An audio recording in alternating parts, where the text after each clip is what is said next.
아울리치가 뜻이 뭔지 아시죠? 아울리치는 아웃리치, 밖으로 뻗다, 이런 뜻을 갖고 있어요. 그러니까 접촉하는 거죠. 우리가 평소에 접촉하던 대상이 아니라 밖으로 나가서 접촉하는 겁니다. 봉사 대상을 찾는, 흔히 교회만 있진 않아요. 대학교 때는 농활 많이 가셨죠? 그리고 해외 봉사활동, 이런 건 일반 단체, 일반 시민사회에서도 많이 있어요. 여러분, 아울리치가, 교회가 좀 다른 것은 이제 우리는 아울리치를 통해서 사실은 봉사나 구제나 선교, 여러 가지 실질적인 필요도 있지만 그 땅을 우리가 사실 예수님의 이름으로 섬기며 그 땅에 하나님의 복음이 증거되는 하나의 기폭제 역할을 하는 겁니다. 근데 아울리치를 할 때, 저도 아울리치를 해봤고 선교를 다년간 해봤는데 사람들이 실수하는 게 있어요. 그게 뭘까요? 자기 힘을 너무나 많이 넣는다는 거예요.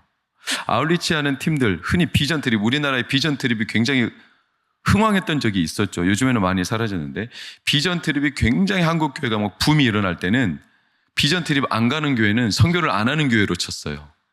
웬만하면 다 비전 트립 갔어요. 근데 비전 트립 가는 팀들의 약간의 오류가 뭐냐면 자기들이 준비한 걸 가지고 가서 하는 걸 비전 트립이라고 생각해요. 그러니까 자기들이 준비한 걸 다 하고 와야 돼. 선교지에 대한 이해보다는 우리가 하고 싶은 거, 우리가 보여주고 싶은 거, 우리가 가서 주고 싶은 거, 이걸 주는 게 목적이 되어버리는 비전 트립. 그래서 선교사님들이나 미래자립교회 목회자들이 비전 트립 팀이 오면 피곤했어요. 왜냐하면 가이드를 해줘야 돼요. 본인들 사역을 서브해주러 오는 팀이 아니라 이분들을 서브하는 선교사가 되는 거예요. 그래서 비전 트립 자체가 주객이 전도되는 이런 오류가 좀 있었어요. 그래서 아울리치는 사실 우리가 준비한 걸 가서 전하는 것 이전에 선교지에 대한 이해가 분명해야 돼요. 그리고 그 선교지에서 우리와 소통하며 그분들이 우리를 통해 하나님 앞에 그들이 사역하고자 하는 서브를 받아야 되는 거죠. 그러니까 아울리치는 그러면 언제 갈까? 우리가 흔히 우리가 가지고 있는 힘과 여력이 있을 때 간다, 이렇게 생각할 테지만 신기하게도 사람은 자기가 힘이 있고 도울 여력이 있으면 밖으로 잘 안 나가는 게 인간의 본성이에요. 오히려 사람은 더 안정되려 하죠. 무슨 말이냐? 사람들은 항상 정착과 안착을 바라기 때문에 도시 문화가 그래서 형성되는 거고, 도시 안에 있는 사람들은 시골로 가려 해요, 안 가려 해요? 안 가려 해요. 잠깐 한두 번 힐링하러 가거나 그냥 바람 마실 겸 나가는 게 전부지, 그곳에 가서 진짜 자기의 삶을 뭔가 에너지를 소비하며 그 안에 손을 뻗어서 그들 안에 선한 일들이 일어나기를 바라는 건 인간의 본성과 약간 충돌이 돼요. 그러니까 사람들이 도시 문화를 만들고 그 안에 안착해서 살려 하고, 그게 바벨탑이었고, 그게 소돔과 고모라성이었고, 그게 성 안에 사는 사람들의 특성이죠. 아울리치는 그래서 우리가 막 힘이 있어서 이제 도울 여력이 있다, 이때 하는 게 아니라 사실은 여력이 없을 때 하는 거예요. 역설이죠. 정확하게 말하면 내가 내 힘으로 하려고 하면 초반에 말씀드린 것처럼 그 선교지와 내가 하고자 하는 게 충돌해요. 근데 내 힘을 빼고 내 힘의 약함이 오히려 하나님의 강함으로 드러나기를 우리는 구해야 할 겁니다. 그래서 아울리치는, 선교는 교회가 재정이 있든 없든, 그리고 힘이 있든 없든 해야 합니다. 그리고 특히 힘이 없을 때 더 해야 합니다. 왜냐? 그때 하나님의 강함이 드러나기 때문입니다. 여러분, 다윗의 용사들 가운데 아주 특이한 부분이에요. 거인족을 섬멸한 사건이에요. 우리는 다윗과 골리앗 사건만 기억하지만 사실은 그 외에 거인족을 이긴 용사들이 주변에 있었어요. 골리앗의 아우의 이름을 아세요? 네, 오늘 본문에 등장하죠. 골리앗의 아우가 있어요. 오늘 처음 들으신 분 계실걸요? 오늘 읽어주지 않았다면 그런 건 내 성경에 없어, 이렇게 딱 부인하는 분도 계실지 몰라요. 골리앗의 아우가 있어요. 근데 이런 거인족들을 섬멸한 사건, 아주 특이한 부분이죠. 4절을 보면 후사 사람 시브게가 키가 큰 자의 아들 중에 누구를 10배를 쳐 죽였대요. 키가 10배나 더 큰 사람이 아니라 이름 자체가 10배예요. 5절 다시 블레셋 사람들과 전쟁할 때 야엘의 아들 엘하난이 가드 사람 골리앗의 아우 누구를? 라흐미를 죽였대요. 라흐미를.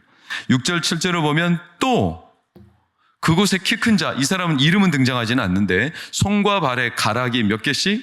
6개, 6발 6손이에요. 그러니까 총 몇 개일까요? 24개죠. 손가락 12개, 발가락 12개. 이런 어마어마한 기골이 장대한 사람을 누가 싸워서 죽였냐? 다윗의 형 시므아, 다른 이름으로 삼마의 아들 요나단이 그를 죽였어요. 이런 용사들이 있었다는 것 자체가 아주 신박하지 않아요? 그러니까 이걸 기록해 놓지 않았다면 우리는 다윗만 골리앗과 싸웠다 이렇게 생각했을 텐데 그렇지 않아요. 다윗 곁에 다윗 같은 사람이 또 있었어요. 그럼 이런 제2의 제3의 다윗이 어떻게 재현될 수 있었냐? 다윗을 보고 야 골리앗을 다윗이 때려 눕히니까 그 사람들이 용기가 100배가 되어가지고 야 우리도 할 수 있어, Nothing is impossible 해가지고 뛰어 들어갔을까요? 그게 아니에요. 놀라운 것은 그들이 막 힘이 있을 때 손을 바깥으로 뻗어 거인족을 쳐서 이긴 게 아니라 전혀 반대예요. 그게 사무엘하 21장에 연유가 기술되어 있는데 사무엘하 21장 15절을 보면 블레셋 사람이 다시 이스라엘을 치거늘 그때 다윗이 어땠다? 피곤했다. 다윗이 힘이 없었어요. 다윗이 예전 같지 않았다는 거예요. 인간적인 약함이 있었어요. 왜냐하면 본문의 맥락으로 사무엘하 21장 본문의 맥락으로 보면 오랜 도피 생활을 했고 지쳤고 사울 왕과의 갈등으로 인해서 인간적인 약함이 계속 마음의 갈등이 점점 인간적인 약함을 드러냈고 더 놀라운 건 21장의 사건이 연대적으로 꼭 맞지는 않지만 21장에 의미심장한 사건이 있는데 그게 뭐냐면 기브온 주민에 대한 사울의 잘못, 그래서 그 땅에 저주가 임했고 간단히 말씀드리면 그 기브온 거민에 대한 사울의 잘못을 바로 잡아야 그 땅에 하나님의 은혜가 다시 임하는, 그래서 어떤 일이 있었냐? 사울의 후손들을 잡아다가 교수형에 처해요. 누가? 다윗이요. 그러니까 이게 너무 인간적으로 괴로운 일인 거죠. 그래서 사실은 다윗이 그런 하나님의 일하심을 처음에는 너무나 생짜배기로 진짜 순전한 마음으로 따랐던 다윗이 인간적인 갈등을 많이 겪으면서 이게 지친 거예요. 보이는 게 많아요. 그리고 밑바닥이 드러나요. 그러면서 염증도 느껴요. 사울 왕가에 대한 나름의 의리를 지키면서도 동시에 그 후손들을 잡아다 교수형에 쳐야 되는 간신히 무비보셋 한 사람 살이거든요. 그러니까 자기의 무능력함이 드러나죠. 자기에게 그래도 사돈이란다. 장인이었고 자기에게 그래도 형제 같은 요나단의 그 가족 가문을 지키지 못한 거죠. 얼마나 다윗이 마음이 괴로웠겠습니까? 정신적인 충격이 오죠. 우리도 그러지 않겠어요? 아무리 누군가의 잘못으로 그랬을지라도 우리가 그 잘못을 내 잘못이 아니라 누군가의 잘못을 해소할 때 내가 어려움에 빠지죠. 진이 빠지죠. 의사들은 익숙하지 않은 시간이 뭐냐면 그렇다고 그래요. 의사들은 수술을 하다가 또는 응급실로 환자가 들려왔을 때 또는 급한 환자들이 병원에 입원해 있다가 죽었을 때 사형이란다. 죽음을 선고하는 게 제일 익숙하지 않대요. 의사들이 죽음을 선고하죠. 누구누구시 몇 시 몇몇 분으로 죽으셨습니다. 사망하셨습니다. 이게 해도 늘 인간적인 무력감을 느끼는 장면이래요. 자기가 못 살린 거예요. 그러니까 힘이 쫙 빠진다는 거예요. 소방관들이 트라우마가 큰 이유는 10번의 화재 가운데 대략 몇 명을 살리냐 했을 때 평균적으로 10% 살린다는 거예요. 그러니까 10명의 불길에 있으면 그 중에 한두 명을 살린다는 거예요. 그런 상황에 직면하면 소방관은 무력감에 빠진다는 거예요. 그래서 소방관들이 직장을 그만두는 1순위고 그들은 트라우마에 많이 시달린다고 어떤 책에서 소개를 해놨어요. 그러니까 다윗이 지금 그런 상황인 거예요. 처음에는 골리앗과 맞짱 떠서 싸울 만큼 기계가 대단했고 정말로 용맹에 충만했는데 어느 순간 시간이 지나면서 이제 인간적인 약함이 드러나는 거예요. 그러니까 전에는 자기가 그걸 몰랐어요. 인생 경험이 많아지니까 깊어지면 깊어질수록 자기 힘이 할 수 없는 일이 더 많다는 걸 깨달아가고 있는 다윗의 후반전이에요. 그러니까 이런 다윗이 피곤했다. 이거는 간단한 표현이지만 다윗의 많은 인생의 노고를 녹여놓은 표현이죠. 그러니까 다윗이 피곤했어요. 근데 놀라운 건 이때 누가 일어난 거냐면 다윗의 그 유명한 또 다른 다윗들이 일어난 거예요. 다윗이 막 용기가 충천해가지고 나를 따르라 해가지고 그때 사람들이 일어난 게 아니라 다윗이 피곤해서 이제는 아무것도 할 수 없을 만큼 녹초가 되었을 때 오히려 또 다른 다윗들이 일어나서 거인들을 친 거예요. 이게 참 역설인 거죠. 그래서 다시 한번 사무엘하 21장 15절 17절을 보면 블레셋 사람이 다시 이스라엘을 치거늘 다윗이 그의 부하들과 함께 내려가서 블레셋 사람과 싸우더니 다윗이 피곤함에 거인족의 아들 중에 무게가 300세겔 되는 노창을 들고 세 칼을 찬 이스비브노비 다윗을 죽이려 하므로 17절 수르야의 아들 아비새가 다윗을 도왔죠. 살렸어요. 그리고 그때 부하들이 말해요.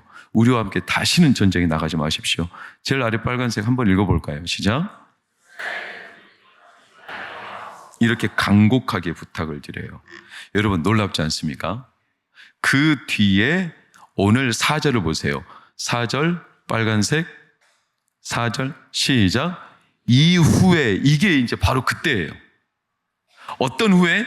다윗이 용기가 충천해가지고 거인족을 섬멸하고 막 많은 적들을 소탕하고 난 후에가 아니라 다윗이 힘이 빠져가지고 피곤해가지고 자기 힘으로 더 이상 손을 뻗을 수 없을 때, 그래서 부하들이 간신히 다윗을 구출해서 다시는 우리와 함께 전쟁에 나가지 마시고 이스라엘의 등불이 꺼지지 말게 하십시오 라고 간곡히 부탁하며 다윗의 목숨이 부지가 될 때, 다윗은 힘이 빠져서 이제는 자기가 전쟁에 나갈 수도 없을 만큼 그가 무력함을 느낄 때, 이후에 누가 등장했냐? 오늘 본문에 그 거인족을 죽인 용사들이 등장한 거예요. 이들이 또 다른 다윗이죠. 역설 아닙니까? 내가 힘이 있어가지고 손을 뻗으면 살릴 수 있고 그래서 사람들이 나를 따라가지고 뭔가 할 수 있다 이렇게 생각할까? 당연한 건데 그게 아니라 나는 힘이 빠져가지고 아무것도 못하는 그때 오히려 하나님은 또 다른 다윗들을 일으켜서 다윗이 아닌 진짜 하나님의 일하심을 보이시는 이 역설적인 사건은 성경에 자주 등장합니다. 모세가요 너무나 마음이 상심함이 커서 여호수아가 곁에서 모세를 위해서 위로하는 장면들이 몇 번 등장하는데 그 가운데 모세 주변에 그 지도자들이 하나님의 영을 받는 경우가 있어요. 몇 장인지 제가 정확히 기억은 안 나요. 근데 그때 여호수아가 저 사람들이 모세와 같은 이런 영에 충만하니까 모세 딴에는 여호수아 딴에는 모세의 리더십에 위협이 될까 봐 모세한테 부탁해. 저 사람들이 그만 그치게 하십시오. 그랬더니 모세가 그때 의외의 말을 하죠. 가만둬라. 나는 모든 백성들이 나와 같이 하나님의 영으로 충만하기를 원한다. 모세는 정말로 넓은 사람이었어요. 자기만 강해야 되고 자기 손을 뻗어서 뭔가 이룰 수 있다 이 수한 능력이 아니라 내가 힘이 없어도 이 백성들이 충분히 할 수 있도록 하나님이 세우시기를 바란다. 예수님도 그랬어요. 예수님도 우리에게 오신 뒤에 요한복음 그러죠. 너희가 나처럼 능력을 행할 것이고 더 큰 일도 행하리라. 이런 성경의 일련의 사건들을 보면 역설적이게도 우리가 막 뭔가 할 수 있고 힘이 있어서 손을 뻗어서 하나님의 일을 감당하는 것 같지만 사실은 우리가 힘이 빠지고 아무것도 못할 때 하나님의 능력은 더 강하게 드러나요. 이게 아울리치의 역설이에요. 힘이 없고 빠지고 약할 때, 결핍일 때 오히려 하나님은 우리를 통해 일하십니다. 아울리치는 그래서 사실은 우리가 기쁨으로 나가는 거 맞아요. 즐거움으로 나가는 거 맞고 우리가 가진 것으로 그들에게 나가서 전하고 봉사하는 거 맞아요. 그러나 여러분 아울리치의 진짜 근본적인 가장 좋은 타이밍은 우리가 하나님 앞에 힘을 빼고 하나님이 우리의 약함을 통해 일하시기를 고대하시기를 축원합니다. 그때 하나님의 강하심이 나타나요. 성경 역사가 다 그랬죠. 여러분 사도행전 보세요. 백성들이 성 안에 모여서 자기들끼리 똘똘 뭉쳐 살려고 해요. 그때 복음을 전해요? 안 전해요? 안 전해요. 자기들끼리만. 이때 박해가 일어나죠. 너무 어려운 일이 발생하죠. 그때 이들이 흩어져서 유대인이 아닌 이방인들에게도 복음을 전해요. 역설이죠. 그들이 자기들끼리 뭉쳐있을 때는 복음을 안 전해. 충분히 전할 수 있는데도. 근데 어려움이 일어나자 그때 흩어지며 복음을 전하는 이런 역설의 현장이 사도행전에도 고스란히 드러나죠. 식물들도 그런데요. 식물들도 가장 위기의 순간에 씨를 뻗트린대요.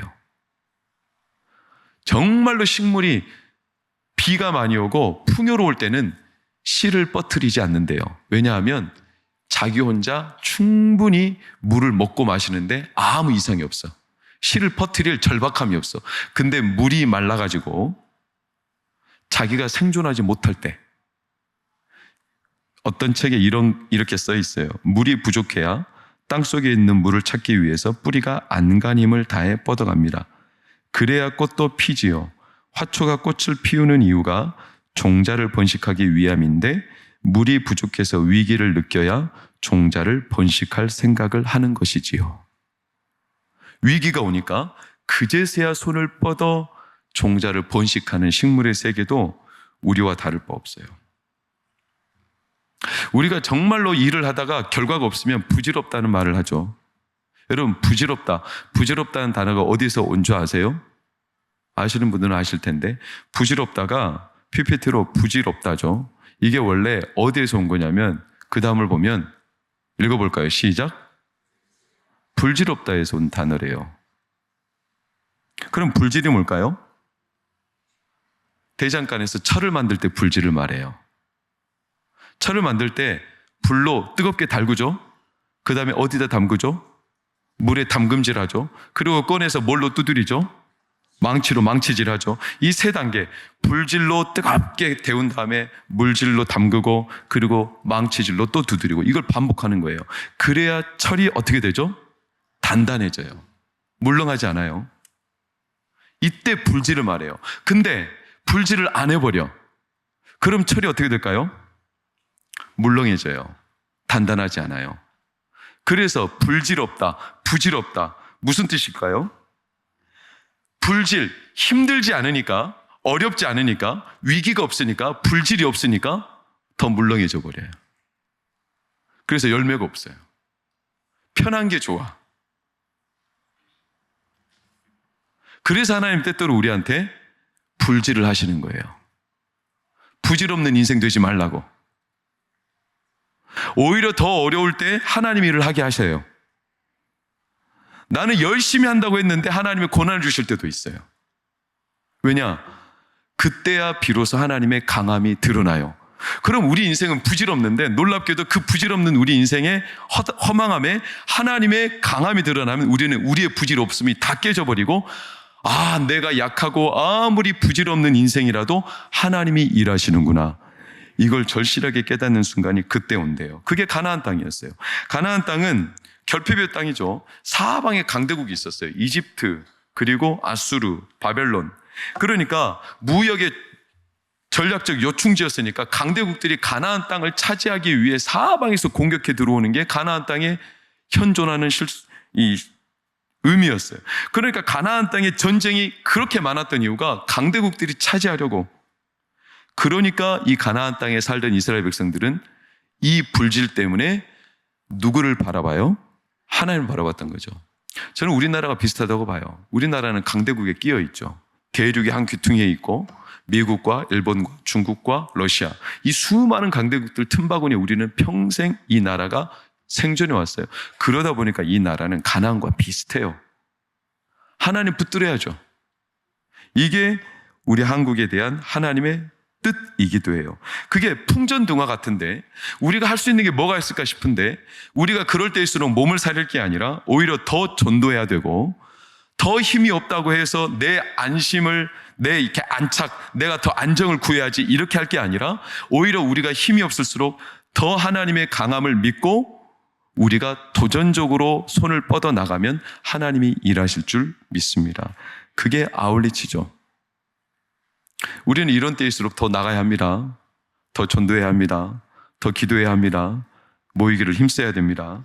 만약에 풍랑이 없었다면, 배에 풍랑이 없었다면 제자들은 예수님을 찾았을까요? 안 찾았을까요? 안 찾았을 거예요. 풍랑이 없었다면 제자들은 예수님이 누구신지도 몰랐을 거예요. 근데 풍랑이 일었기 때문에 제자들이 예수님을 찾았고, 풍랑이 있었기 때문에 예수님이 하나님이신 줄 깨달았죠. 오늘 우리가 살아가는 현실이 바로 그렇다는 생각을 합니다. 그래서 아울리치는 약함 속에 오히려 하나님의 강함이 드러나는 최적의 시간이고 공간입니다. 하나님께서 역설적으로 드러내실 텐데, 고린도후서 8장 2절 3절을 보면 이런 구절이 있어요. 환난의 많은 시련 가운데서 그들의 넘치는 기쁨과 극심한 가난이 그들의 풍성한 연보를 넘치도록 하게 하였느니라. 놀랍지 않습니까? 환난의 많은 시련과 그리고 극심한 가난이 있음에도 오히려 풍성한 연보를 넘치도록, 내가 증언하노니 그들이 힘대로 할 뿐 아니라 어떻게? 힘에 지나도록 그들은 주의 일을 감당했습니다. 왜냐? 무리가 되는 일인데도 오히려 자기들의 힘이 없을수록 하나님의 힘이 더 드러났기 때문에. 그리고 12절 14절을 우리 다 같이 천천히 읽어보겠습니다. 시작. 할 마음만 있으면 있는 대로 받으실 터이요 없는 것은 받지 아니하시리라. 이는 다른 사람들은 평안하게 하고 너희는 곤고하게 하려는 것이 아니요 균등하게 하려 함이니, 이제 너희의 넉넉한 것으로 그들의 부족한 것을 보충함은 후에 그들의 넉넉한 것으로 너희의 부족한 것을 보충하여 균등하게 하려 함이라. 아멘. 하나님의 섭리죠. 제가 말씀드린 것처럼 화요일 날 그 건강검진을 했는데요. 제가 깜짝 놀랐어요. 건강검진을 저는 한 8년, 9년, 10년 만에 했나 모르겠어요. 예전에는 간소하게 했고요. 근데 건강검진 하다가 보니까 이 인바디 있죠. 인바디 측정하는 거. 제가 10년 전인가는 제가 기억하기로는 그때는 과체중, 또 하여간 다 표준 이상이었어요. 안 좋아요. 그때는 제가 나름대로 건강을 신경 썼는데도 그래요. 근데도 과체중, 그때 지방간도 있었고요. 그런데 놀라운 거 아세요? 와, 이번에 인바디를 했더니 싹 다 표준, 싹 다 건강한 표지 안에 다 들어가 있어요. 골밀도, 체중, 지방간도 없어. 다. 내가 느낄 때는 몸은 피곤해 죽겠는데 다 표준.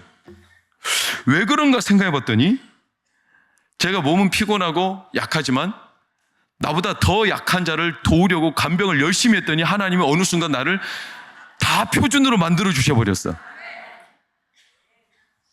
제가 그래서 간증을 안 할 수가 없어. 와, 이거 약한 사람 도우면 건강해져요. 우리는 내가 힘이 있어야 누군가를 돕는다고 생각하는데, 내가 피곤하고 약해도 누군가를 도우면 건강해지더라니까. 얼마나 감사해요? 제가 말씀드리지 않았어요? 제가 이번만큼은 주무시지 않으리라 눈 동그랗게 뜨고 간호 선생님이 주사를 넣을 때 계속 동그랗게 안 잘 거야, 안 잘 거야. 내가 어느 순간 이미 내 뺨을 치면서 일어나라고 하고 있다고, 간호 선생님이. 얼마나 감사해요? 이미 다 나가 잠자고 있는 동안 건강을 다 체크해 주셨어. 입으로 내시경 넣고 뒤에 그 문으로 내시경 넣고 그래가지고 나는 하지도 않는 건강검진을 그 사람들이 싹 해줘. 그때 제가 딱 깨어나서 떠오르는 구절이 있었어요. 주께서 사랑하는 자에게 잠을 주신다는 구절이 가장 먼저 떠올랐어요. 왜냐하면 나는 이렇게 잠자고 아무것도 안 하는데 다 해주시더라고요. 사랑하는 여러분, 우리가 아무것도 하지 못할 만큼 무력해도 하나님이 행하시는 은혜를 이번 아울리치 때 누리시기를 축원합니다. 아울리치가 그래서 한 번으로 끝나지 않고 갈수록 우리나라가 선교가 아울리치가 그리고 지역사회를 돕는 일들이 줄어가고 있습니다. 왜냐하면 교회들이 어렵습니다. 예산의 어려움도 있고요. 또 사람들의 마음이 인색함도 있습니다. 그래서 지역사회로 환원시키는 일들이 적습니다. 왜? 우리 먼저 안정돼야 된다는 거죠. 교회가 먼저 안정돼야 되는 거예요. 맞는 말이지만 여러분, 교회는요 아무리 퍼주고 퍼줘도 망하지 않습니다. 오히려 약할 때 강하게 하십니다. 우리의 약함이 하나님의 강함이 될 겁니다.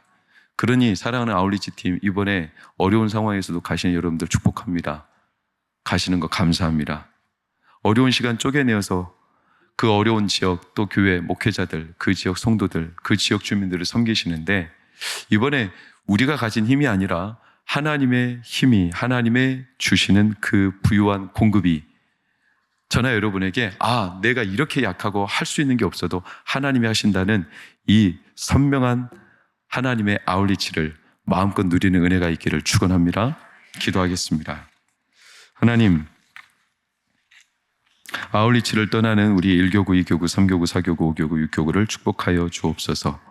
우리가 시간이 남아서, 여력이 있어서, 물질이 남아서, 또는 우리가 이제는 좀 남 좀 도우며 살아야 되겠다는 의미를 갖고서 하는 게 아닙니다. 어쩌면 우리가 가장 분주할 때, 가장 시간 내기 어려울 때, 가장 약할 때, 그리고 세상에 갈수록 각박하고 이제는 누군가를 돕는 것 자체가 부담스럽고 오해가 될 만한 그런 수많은 일들도 덜어 있지만, 이러한 때 우리는 아울리치를 작정했습니다. 왜냐하면 예수님도 약할 때 우리에게 찾아오셨습니다. 강한 모습으로 오시지 않고 아기로 오셨고, 가장 약한 인간의 모습으로 우리 가운데 오셔서 우리를 위해 그분의 생애를 던지셨습니다. 그래서 우리가 살았습니다. 이 귀한 예수님의 삶을 우리는 감사하고 본받고 싶습니다.